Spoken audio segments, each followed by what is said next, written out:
Welcome to Teen Talk. My name is Ernie Hadrick, and I'm here with my co-host Audrey Murray. We're both employees of the Lincoln Center over in Bridgeport, which is a social service agency that works with families and school districts. And we're assigned to the Norristown School District. I'm here at the high school, and Audrey works with the middle schools in Norristown as a crisis counselor, and we intervene with drug and alcohol and other kind of cases that kids might have. Today is our pilot program of Teen Talk, and our guests today are students from the Norristown Area High School. And our topic today is peer pressure. You know, we believe that peer pressure affects a lot of things that young people and as well as some older folks do. And we'd like to get a handle on how some of the students here at the high school feel about the subject of peer pressure. And I wonder if any of you can give me an idea of just what peer pressure means to you, what the word peer pressure, what strikes up in your mind when you hear that? Well, to me it means a person or a group of people who try and convince someone to make a decision that they wouldn't ordinarily pick if they were left on their own to think about it. Others have some similar opinion? Do you think though that sometimes I think peer pressure for people is just an excuse? It's not something, it's not like an actual event or an actual thing. I mean, it always exists, but I think a lot of kids seem to just tend to fall on it and say, oh, well, my friends talked me into it. When if you want it not to exist, it doesn't exist at all. I don't find in my life that there's any peer pressure. I tend to just do what I want and have it be accepted by everybody. I think people kind of fall on it as an excuse. So that they don't have to take responsibility Right. for what they do. A lot of times, I really don't think it's peer pressure. I think they just do it because their friends are doing it, you know, something that they don't want to do, but because everybody else is doing it, they feel as though that they have to do it. Isn't that peer pressure? It's in a way it's peer pressure, but in a way it's you're not making your own decision. You know what I mean? I mean, you're just being a follower. Yeah, Not a leader. you're not being yourself. And at the same time, you're denying your individuality. So the influence, though, in the bottom line is that you're not in control of what you're doing. You're letting other people control, which sort of gives it the whole subject the title of pressure from the peers. It's not like they do it though on purpose. I don't know, peer pressure. It's not like your friends are going out and saying, look, you got to do this and putting pressure on you. It's just the influence they have on you. You know, I think maybe for some people it's just like they're there, and that's why it's a pressure put upon you, but they're not doing it. It's yourself. You put it on yourself. Well, wait a minute. Sometimes you do it. Say your friends are doing something. You'll do it before they get a chance to pressure you because you feel that if you don't do it, you're left out.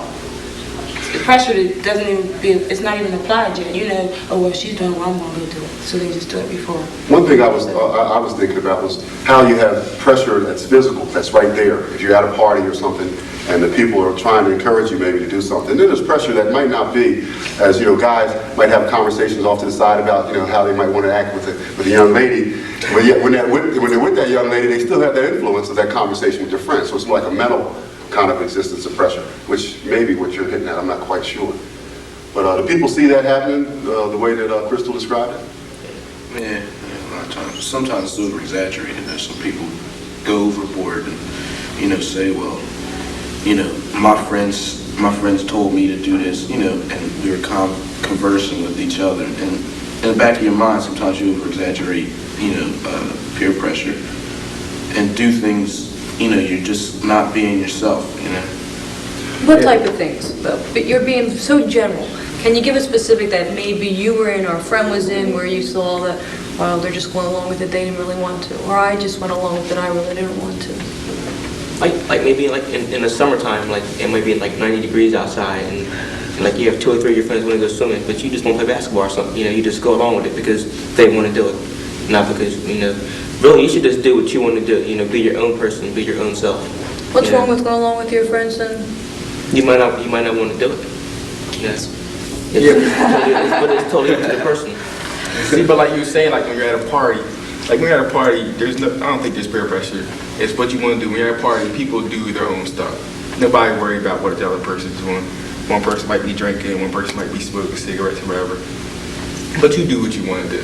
It's not, they don't bug you to here, take this drink or whatever. As long as you're having fun, everybody's having fun. Nobody worries about it. It's not it's not like when you walk in, people are saying there were beers and handing out beers. I mean, it's not like that. I mean, people sit, like, I don't know, like my mom even, she'll think things, and I'm like, what are you talking about? Like, people have this generalization that when you go to a party, if there's going to be beer there, or people are doing that, as soon as you walk in, they hit you with this, and you have to say, oh no, and then you have to look like an idiot. You go, there's people all over in the house or whatever, you can talk to whatever friends are your friends, and you can just do what you want, Until you like start drinking, and then you're not always in control of what you can do, what you want to do. I've noticed some of my friends that do things to impress their older friends, like when they see their friend smoking or whatever, and they think they want to be like that person, they like ask for a cigarette. It's not like peer pressure, but it's the influence that the older person has on that person. I think it's done because they want to fit in. You know, they just want to be with everybody else. I think as long as people accept responsibility for their decisions, they realize that peer pressure doesn't cause them to do anything. It's their own individual choice. When you're in a situation where you have to make a decision, what kind of things come up in your head, you know, in order to direct you to make that, you know, come up, you know, Well, the first thing that usually does come into your head when you make that decision is your parents. Like, what if I do this? What is my mom going to do if she finds out I'm doing this? Or what's my dad going to do? Or the next thing is, you know, are you going to embarrass yourself doing this? If you get hurt doing this? That's what you usually take into consideration. like consequences? Yeah. What the consequences are going to be, and you weigh them. And then where do you go from there? Okay, you got the consequences laid out. And what do you That's do where the next? peer pressure comes in. Because your friends are saying, well, come on, it's just this one time, you know. You don't have to worry about it. You already figured out what was wrong, what might happen. And then your mind wanders off of that, and your friends are like, well, come on, we're doing it without you, whatever. So you wind up doing it. Then you suffer consequences later. And you got to deal with those consequences. Like I know as a youngster, I remember not wanting to be the first guy home. You know what I mean? If I left this young lady's house, I was okay if I got home before 12:30. If it was 12:31 when I rolled in on Cherry Street, I was in big trouble. So I'd be running down Main Street from the West End, hauling down Main Street, trying not to make that. But it was a thing that if I was like the square if I left the house early. And I guess that was peer pressure, you know, or pressure that I put on myself to relate to people, to impress people. You know, it really got me in a lot of trouble. But I was willing to take the consequences because I wanted to see that young lady. You know? And I'm sure some of you have had, you know, similar experiences. How about dealing with some topics like, you know, the thing that impresses me, I know when we talk to the younger students at the middle school about the high school, and the big thing they talk about is the fashion show up here. That, I don't know, you know, how do you guys view that? I mean, is that something that's relative to maybe certain groups or in the high school or what?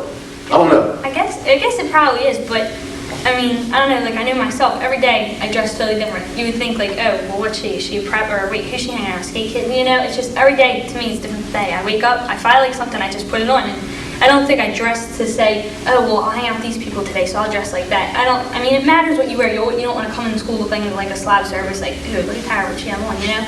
But you dress for yourself, I think, or like if there's somebody you want to impress, you're going to, like, say a guy or something like that, you're just going to make yourself look good. You're not going to wear something, oh, I think he'll like this, or I think I like that. So I don't know if it's pressure to wear something specific, but it's more like you just want to look good and you're going to go that way. Plus, I think you never have a second chance to make a first impression. You know, I mean, like, your first time coming to the high school, you know, you might be dressed in sweatpants and people think, oh, he's a bum, you know, he's working at McDonald's or something like that. You know, you never have a second chance to make a first impression. I totally disagree with what she said because a lot of times, all right, something new comes out. 8-ball jackets, for instance. Leather 8-ball jackets, you know what I'm talking about. They have the 8 balls on the backside. As soon as they came out, everybody wanted the $125, $30 Air Jordans. Everybody wants a pair. Why do they want it? Because everyone else is wearing it. I mean, years ago, now the girls are wearing, guys, yeah, you know the big house shoes, the black ones. Years ago, if our parents tried to get us to wear them, we'd be like, you're crazy. You know, well, now everybody's wearing it, and everybody, I think everybody wears what everybody else wears. They want to fit in. It's just the same thing. Just sit there with the crowd. To look like, I mean, how would you, if everyone's wearing house shirts and I got on a flower shirt with lace all around it, I look, you know, like an eyeball. Well, I think that's where I differ. I mean, I come to school and I come and I wear what's comfortable for me, and I'm not coming to try and impress anybody. Although it's different when, like, I'm going out or I have to be at a certain place, then that's different. Then I dress for success or dress to impress because I may want something that I'm going for. But like when I come to school, I'm not going to like wear a pair of heels and be uncomfortable all day when I'm only here for one thing, and that's to get an education. And at the same time, it's like I don't dress, at least I don't think I dress like anybody else, because for me, it's more like I would think of myself as a leader, not a follower. And I want to set a trend for me at least that I know that I'm not following anybody, and therefore if I make a mistake, I've made it and I can learn from it. I think it might be a good time just to shoot something in to keep us on one track, is that all of us might have different opinions about these things, and nobody is right, wrong, or whatever. And I know I was telling some of the guys on the cross-country team this fall how much trouble I had dealing with my 9-year-old in these Air Jordans. And he was like, he refused to get anything else. And it was like, you know, his friends, the guys he sees on the court or whatever, in his own little world, you know, really, they all have them. And they're like $90, and we had to fight. I mean, he refused to get any sneakers one day, you know? But I think that's just the pressure that the kids seem to be feeling, you know, materialistically, in a materialistic way. I think it's real for some people. For other people, it might not be. You know, I don't think any one of us, Crystal's observations might be not her own stuff, but might be stuff that she sees in other people. I think it's important just to keep that up front. How about driving? Anything related to driving? Does folks have any pressures with that? That seems like, you know, having a car today. If you don't have a car, you know, guys want to work, they don't want to play sports, they want to be involved with cars. It has benefits, and it's, you know, it saves time and money, but then again, it costs money. You know, like coming home from practice and stuff, waiting for a late bus, you gotta wait an hour or something like that. You know, where as you got a car, you hop in and drive, but then again, you gotta work for the insurance and Taking people home at the same time. Yeah. So some positive consequences to having a car might be getting home on time. Okay, not have to wait around, not have to ride the bus with like, you know, 50 ball players. That was the worst thing, like after basketball practice, there'd be like 5 guys and have like a little car, only can fit like 3 people at the most in the back. Got like 5 guys asking me, can I get a ride home, and I, you know, turn them down. They'd be like, oh, why are you doing that, Trying to think I'm being ignorant to them, whatever. That's don't feel like taking everybody home. So usually I just take, you know, one person home, 2 people, do that, but, you know, keep everybody happy, try to keep happy. Everybody every now and then I would take somebody else home. You feel like maybe you're being used a little bit? Yeah, I was. It's newfound popularity when you get a car. Yeah, And it's different type of, all of a sudden, you are the leader, you are it. Because some people, I mean, it's like, you know, you speaking to them in the halls and places like that, and then like, once they want to go somewhere, you know, oh, can I get a ride home, you know? It's like they just automatically want to be your friend as soon as you start driving. You know, you really have to... And I see a lot of people who buy into that because they want that kind of friendship. And that means something to them, to have friends. I guess people who are a little more solid ground can say, hey, no, you know, I see what's going on. And that pressure is the same way to ride everybody in the mother on. And that person, the person behind the wheel would have pressure that no one else in the car, so they might be driving someplace that they don't want to drive. Or people might be doing things in their car that they don't want done. Some people use that excuse that, like, people that drive. I have a friend that was friends with a girl that drove, and she asked her to drive, you know, if she could have a ride with her to school. And she turned around and used that and threw that in her face and said that she was only being her friend because she wanted her car. But they had been friends since like 7th or 8th grade. And just because of that, she threw it in her face and said she was using her for it. But she wasn't, so she just said, forget it. And like that's where she turned the peer pressure around and used it against her. How'd she do that? I was having it with one of my friends, she first got her license, and she said, okay, I'll give you a ride to school. She was right across the street from me, and I said, I'll give you a ride to school. I said, okay, good. I wasn't expecting it, though. And and then all of a sudden, I guess, like about 3 weeks later, she said, well, I can't give you a ride to school anymore. I said, okay, fine. And then she stopped talking to me for, like, I said, you know what, I think people start to drive you a big head, because I have friends that drive. I don't drive yet, but when I do, if my friends ask me for a ride, I'm not going to think they're just trying to be my friend. I mean, they've been my friend all the time. Of course, if you got a car and we're going to the same place, why not take the person? Or if, you know, especially if they're your good friend. I mean, even if someone that I just basically say hi and bye to through the halls, if they ask me for a ride, I'll give it to them if I can. I mean, there's no problem. I think people who drive just get a big head and think, well, they just want me because I got a car. That's not the issue. That's not the case. I mean, it happens sometimes, but not all the time. They blow it out of proportion. That's all. And you also find out who your friends are. I had a friend, and we were friends for a couple of years, and I mean, we were good friends. We went to parties, we went shopping, we did everything together. And she started driving, And it was all of a sudden, it's like before she got the car, she's like, okay, I'll give you a ride, we'll go places and we can go here and there. Then when she got the car, it was something totally different. She stopped calling. It was like, it was no longer, it was an effort for her to give me a ride. And it's like now we barely talk or anything because she thought I was using her for this car, but I was her friend all this time before. So it seems like friendship is at the core of this. Whether you want to maintain a friend, whether you're willing to sacrifice a friendship not to be used or not to get into something that you can't handle. So friendship is like a big deal in this whole picture. Man, it's like what happens when a car breaks down. You know what I mean? A lot of your friends don't even speak anymore. You ain't got a car, I don't want to talk to you, But it's just the way it is. There's nothing you can do about it. Being in the school here for a couple of years and seeing how, like academically, most of you guys I know are pretty much on solid ground academically, and that has to be hard. A lot of you are involved in a lot of activities. How do you hold back those pressures of doing the kind of things at night that wouldn't allow you to get your grades and keep your grades together? How do you deal with things and be involved in all these activities?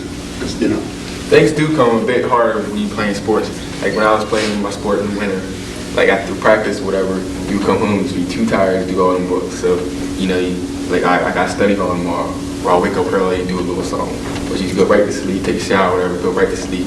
And it was never good down. Most of the time I didn't finish most of my homework because of the sports. I was too tired to do it. Was sports the motivator, or was it something else? Yeah, but that did motivate me to do my homework to keep me from being ineligible. I did do that to keep me from being eligible, but most of the time I feel like doing it, studying stuff, easy stuff that you should be getting higher grades on. I wasn't, because I wasn't studying, because I was too tired to do it.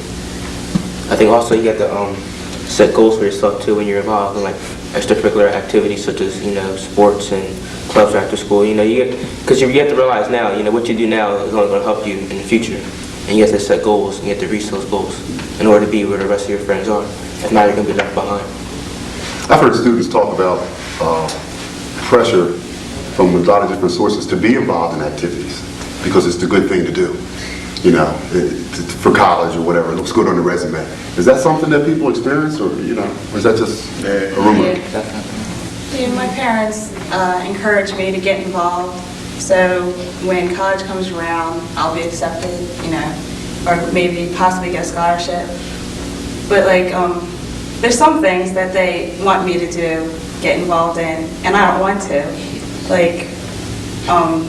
I play softball, and I've been playing since second grade, and I love it. And my parents think that's what gets in between me and my books. And they say that I don't juggle my time, wisely. I put things in front of other things, like my friends, when weekends come around. Sometimes I do tell them, I have my homework to do and I can't go out, but my parents don't know that.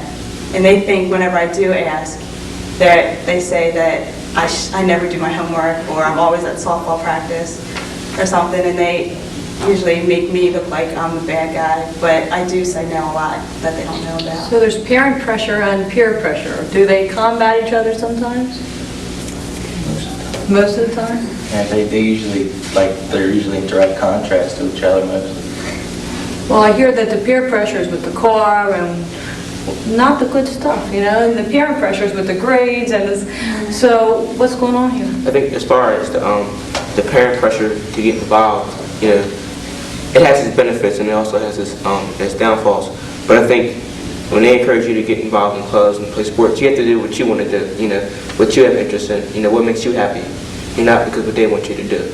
And you have to explain that to them also, so they know from the beginning that you're doing something because you like doing it, not because they want you to do it. I think the parents just try maybe just to guide you. They give you that little push because maybe they think you're not going to do it on your own, But once you get started, you make your own decisions and you decide what's best for you. And I think that your parents learn to accept that after a while. They just want to give you that ignition, to get started. They want to show you how to do it and just say, come on, you can do this. And then you can pick and within your certain, capacity of what you want to do and what makes things work out for yourself.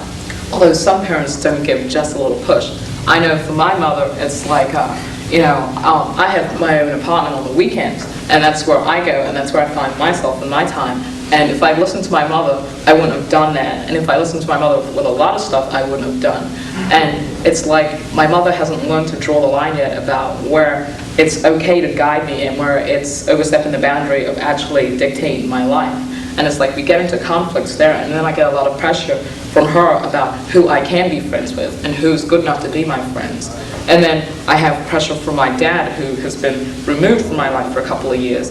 But it's like now he's back in it again, and he's over the ocean, over across the ocean. But it's now he wants to know, like, when am I coming back, and what am I going to do with my life? And it's like that's all new, considering all these years he wasn't there, and he wants to know what's going on with me now. I think a lot of the times, I know in my case, my parents are, and maybe parents in general, are so afraid that their child is going to make the wrong decision that they try and make what they feel are the right decisions for them. But I think it's important that in order to have a strong individual, you've got to let your kid fall a few times. You can't, if you protect your child from everything, then your kid's not going to be able to stand up on his own. And I think it really helps when a parent knowingly lets a child make some mistakes so that the parent can then help the child learn from that. Do you guys think, like, one of the major activities for all of us in this country is television? Do you guys think that any pressures come from that, which end up resulting in peer pressures, parent pressures, or whatever? It's the kind of things that the media projects at different groups in our society. Yeah, I think that's another thing about parents in sport. I think parents would push their kids to be on teams or whatever because they like to see their kid's name in the newspaper or like to come watch them and be successful. Like I know, like most of us play sports, and there's nothing better than making that big shot or they making that Tara making that goal, Ken winning that race. Nothing feels better than that, having the people cheer for you. I think that's why most kids play sports, just to have that. Extra drive. Yeah, the crowd or the student body gets to cheer for you. Everybody likes attention. Yeah, that's good. That's so good. If there's nothing better than making that big shot, is it also the reverse? Like, is it the worst feeling in the world too when you miss it and everyone's watching? Does that pressure it I is? wrestle, and I'm the last person to wrestle, and it's like. Why, is that because you're so small? Or? But it's like I'm the heavyweight, and I'm the last person to wrestle, so. It's been a lot of times this season. It's come down to either if I win, we win, and if I lose, we lose. I mean, one time I did lose, and man, it was like the end of the world.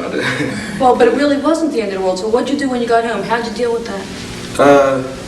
I just kind of sat there. I mean, you ponder it, and you think, wow, I blew it. But then, tomorrow's a new day. And then you think about your past accomplishments, and it's like, yeah, well, think of how many other times I saved your team by, winning that last match, be it by pin or decision, And that's just the way you react to it. The way you react to winning and losing, it's how can I say it? Oh, you said it really great. If you react with a positive attitude towards losing, you're a winner. Sort of. I think it's good to know too that it's okay to feel bad about losing. That's nothing wrong with that. You just can't feel bad about it for. If you don't get used to losing, then When it won't mean anything after a while, you're so used to it. But I think that if you lose that big race or you lose that match or you miss the big shot, you can just use it as motivation the next time you go out there. You only be that much more hungry to win next time. Depending on how you react to it. Your friends come into that fact too, because if, like on my softball team, if I struck out or something, I think the people on my team would be like, you did a good job, it wasn't your fault, and then that would make you feel better. Or if you missed that shot, they'd say, well, it was, a hard shot, but you gave your all, and that brings up your attitude. Yeah, sometimes in that case, you put more pressure on yourself than, you just miss something. You're like, oh my gosh, you think everybody's going to be mad at you. But here they're all there to support you, and you're making yourself so low that you're kind of making them mad because they want to keep playing. The game's not over once you miss something. You have still time to make it up. See, as far as what she said, when you mess up and everybody's like, oh, don't worry about it. I don't like that when people do that. Like when you mess up, you messed up. They're like, oh, don't worry about it. You played good. No, you didn't play good, or whatever. I just hate when people do It's like that. they're lying. Yeah, they're lying. see it in your face, but then when they're That's why with their people friends, they'll say, oh, he missed the game. It's true though, they do, I guess, after a while, it gets like, they keep saying, oh, don't worry about it, don't worry about it, when they are so mad at you, and you're just like, oh, well, you know, so it's like double standard, I guess. I guess it's understandable that people have mixed feelings though. Like, you know, you did play the game maybe, but then on the other hand, they don't want that to last forever. You know, it's only a game, you know, it's only one part of your life. And some people end up, I know some athletes from the past who were great stars here who never got the negatives, and when they ran into a difficulty in life, they end up handling things in an inappropriate way, with drugs or whatever. And they still, in their 30s, and not able to handle failure, which is something that people have to learn how to handle. I think, Michelle, you hit on that pretty well. Failure, it's okay to fail. And it's, you know, you have to learn how to accept your shortcomings. The best thing is when your friends, I know when my friends come to support me, if I don't do as well as I should, they say, we know you could have done better, but we support you anyway. Even though your performance wasn't great, we still think you should go on because you're going to get better. And that's, and I know that there's someone I can really respect. There's a friend who is there for more than just all the good things. You're part of a hot item right now in the school. It's like the trial team, I guess. What do you call that team? It's a mock trial team. Mock trial team. I know you've won some competitions. And here you guys are doing cases in the courthouse, in the real courthouse, in front of a real judge. Was there any kind of pressures associated with that? There's a lot of pressure because every individual's performance influences whether or not the team wins or loses. You can't win on an individual basis, really, because if someone does really awful, it's going to bring everyone down. And because of that, it's in everyone's best interest to support everyone and to help them get better and not just put them down or lie to them and tell them that they're doing good when they're really not. Like a constructive criticism is good to put to use in that case. That's pretty much like in a team situation on a sports team. It's pretty much the same thing. I think teams that don't have that unity probably are not successful. Yeah. Like they can't become good friends then probably either because everybody's like so messed up with these false answers and everything, you know? It's good, like constructive criticism, it hurts at first. I mean, you might be so mad, but when you really think of it and you come to your senses, you know you're the right, you know? And it helps in the long run, it really does. Your friends won't lie to you. So in the negative way, it's peer pressure, in the positive way, it's constructive criticism? Is that how it goes? Is there positive peer pressure? Yeah. If you have friends that encourage you to do, like, some kids don't want to go to college after high school. And then say I want to go, and she doesn't. I could try to talk her into it. I'm pressuring her possibly to do something for her future. Or she doesn't want to go to college, maybe you're interested in a trade school or something. As long as you encourage them to do something after high school, you know, just get involved in something. Or if there's like somebody speaking down at the, you know, somebody speaking on a particular topic that you might not be interested in because you think it has no use to you, but everybody else is talking about it and everybody else is going to it, and then you say, well, it might not be that bad, then you kind of jumped on the bandwagon and you're now going. So there's positive peer pressure. There's a lot of positive peer pressure in sports too. Like, you know, your boys Ken and Jay, you know, he's going out there, boom, you know, hitting the J's. Now you want to do that too, and you work harder to be as good as your friend, and consequently, when you get into a game situation, that J's just going to be automatic. You know, it's like Kenny, you know, with running and everything. Like, you know, you're running, this guy's pushing it, and you're lacking. You know what I mean? You just can't do that. You know, so you know you get better from your friends, from, you know, that situation.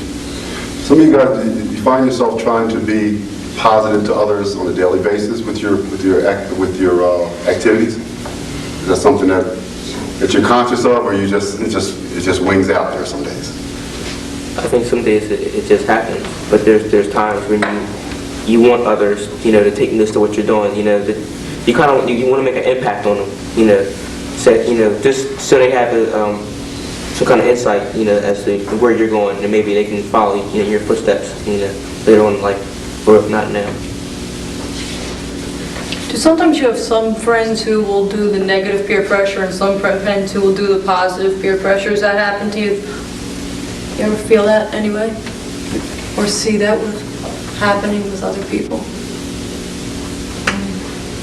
No? I think think for peer pressure to be like effective, it's got to be like by the majority of your friends, because otherwise you won't bother. If like one of your friends is saying do something, and like a lot of your friends are saying do something else, then for peer pressure to be effective, if that's what it's going to be, then you're going to do what most of them want you to do. Like if one of your friends is saying do this, and all your other friends are saying nah, come with us, then you're going to go with the group usually, because you want to fit in. What can you, okay, it's important to fit in. It is. Everybody wants to. What can you do if you're the only one who realizes that we're not drinking in my car? You're the only one who realizes this. What do? Now you want to fit in, you want to still go to that party. I don't care. If it's my car, I'm just going to tell them, you know. Because there's certain things that mean a lot to you. I mean, I know. I bought my own car. I did everything for myself. I had to work like 2 jobs just to get it. And if it's, I don't care to them, I'm going to say, look. And I think that they'll learn to respect. And they might be like, Tara, why are you being so gay? You know, but I don't care. I'm just going to, it's mine. You know? I mean, I'm saying, it's something that's mine. If they don't like it, that's too bad. They'll get over it. They can drink somewhere else. I think there's 2 sides to that. I think because, you know, if it's your car, you don't want people to do it. But if you're somebody else's car, you know, you want to do it. You know, I think there's 2 sides to this. They're not your friends. They're not your friends if they're not going to respect your wishes. You know, I mean, why buy a car and go through all the trouble getting the license and everything, fixing up your car, making it look nice when your friends, you know, say your friends won't be in the car drinking. They're going to be in the car drinking. What's the use when you get caught? I know. I mean, if you took the time to drive these people somewhere and you weren't even doing anything wrong, and then they're going to get you in trouble for it, it's not worth it in some cases, you know? I think you have to, like, I don't know, peer pressure decisions, I think, are made not on a whim, but it depends on the situation. You might act differently. Like, I can say, okay, I never, like, succumb to peer pressure, but that might be wrong, you know? It's going to be a daily thing. You know, it depends on the new situation that, like, arises. Everybody is, like, given a chance to be an individual, and I think anymore, a lot of people are choosing to be an individual. I think just within the school alone, you see these kids coming up from middle school are going to say that everybody's different. There's so many different kinds of people in the school, and it's good in a way. I think everybody like tries to be their own person. You know, it seems like you guys have moved into the last segment of the show, and it's talking about coping. You know, how do you cope with the kind of pressures that you're faced with? And I think, you know, when we're working with students, we try to give them some ways of coping, maybe some skills for making decisions. And I think you guys have hit on that, you know, identifying the problem situation. The problem situation might mean that, you know, you can get stopped for having alcohol in the car. And that's the consequence. The consequence would be getting in trouble with your parents, getting written up, going into juvenile court, okay, losing your license. And I think the car, right? You know that. And do you guys make an active decision-making process, or is that something you just have inherent? It's just like it just clicks off automatically. I think it's something that just happens automatically. It's like in that split second, you have to decide what means more to you. Being blindly accepted by people whose judgment obviously isn't all that together, or knowing that you're going to have your car the next day, knowing that you're going to be alive the next day, something like that. It's just something that unconsciously happens immediately. For some people watching this show, it's not unconscious. If you're not one of those natural-born leaders, this is not a natural process of decision-making. So could we just real clear put out some steps as to what you do, like break down if you can in your thought process. Here's a friend. What do you say? It's not an enemy, it's a friend. Remember that. You want to keep this friend. I think that, like, as people get older, it gets easier. I mean, you learn more morals and more values, but, I mean, it is hard. I mean, every decision is hard to make, and I think that these people that really have trouble with it, what they have to do is they have to take time. There's always time. You can make time. People are like, oh, I didn't have time to call you. Time. You can make time to do whatever you want. There's always time. So, I mean, you're not in a rush to make a decision that could affect the rest of your life. Step one, take a deep breath. Take everything into consideration. You're allowed to. You're in control of the situation. I mean, as long as you think everything out, I think that's the first step of getting a good decision. Respect is also important. Respect for self is foremost, because if you don't respect yourself, then you're not going to make a decision that is in your best interest. And then respect for the other person, so that you don't belittle their feelings or their point of view or where they're coming from. That's great. You have to be responsible for your actions, and not say you do something bad and don't blame it on something else, another force and something like that. Be responsible and own up to your responsibilities. Generally, I think that if we accept people for who they are and the way they are, because I know it, even myself, we see someone that looks different from us and we talk about it. You know, just because they're that way, they're being their own person. And if I want to do something that you don't want to do, I should respect your decision. I mean, you're you, I'm me. And if it's left like that, I think the people who have peer pressure will no longer have it because they can do what they want. There won't be any more peer pressure because we're allowing everyone to be themselves. We can kind of make it easier, I guess, because we're having trouble with, we're okay with peer pressure, and we can kind of, I guess, make it a better situation for the people coming up that are going to have the peer pressure, because if we're more acceptable, and maybe if we learn, because we're easier with the situation, we maybe have a little bit happier of a life, if we just try a little bit harder to make it more welcoming, make it so that everybody has a chance to learn to be their own individual while they still have time. I think also outlook is an important step for people who have trouble with decision making. You know, if you don't do this, how's it going to benefit you down the road? You know, you have to look at it that way also. And the bottom line is love you and listen to you. Listen to what's going on inside of you. Because there's a little voice inside that, and if you listen hard enough, it will never steer you wrong. But at the same time, don't always feel and think that you can't be yourself. And there are times where I know for myself, there are times where I feel that I can't be myself in certain situations. And then where I feel that I have to project a different image, I'll go home and at the end of the night, I'll say, why did I do that? I just hid probably the best part of me and I denied myself certain basic rights as to being myself. And you know, as a human being, each and every one of us is guaranteed the right to be ourselves, and we're all individuals. No two persons has the same fingerprint. We're all individuals, and we have to remember that. I like the way you summed it up. I really like that. Me too. Because a lot of people at that age don't really know themselves. And when you're listening to whatever everybody else has to say and just go along for the ride, you really, sometimes you're 25 before you really get an understanding of who you are. And I think we're running out of time, and we're going to have to shift gears here and close out. But I really want to thank my co-host Audrey and our guests from the high school here for a real outstanding show today and a great way to kick off this program. And I would like to thank everybody and would like to sign off at this time.